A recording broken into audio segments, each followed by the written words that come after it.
రైతుల గురించి ధర్నాలు చేస్తారా? నీ 5 సంవత్సరాల పరిపాలనలో పిన్నెల్లి ఈ రోజున రైతాంగాన్ని పట్టించుకున్నావా?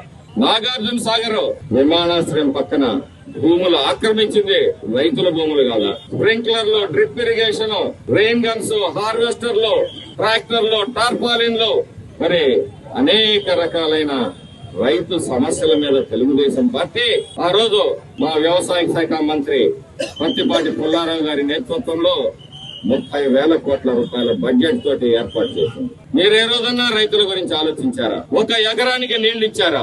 మరిగపొడిసెలు ఇస్తాను, చేస్తాను, లేకపోతే రాజకీయ సన్యాసం చేస్తానని చెప్పి రైతాంగాన్ని మోసం చేసిన ద్రోహినే ఈ రోజు అతను జిల్లా పార్టీ అధ్యక్షుడు.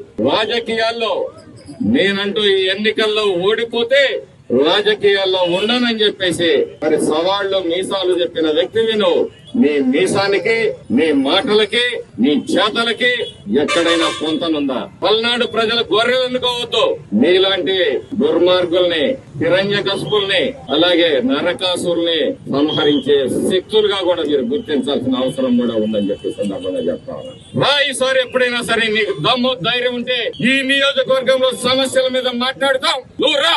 పిచ్చి కోతలు, కారు కోతలు, అబద్దాలు మాట్లాడటం కాదు.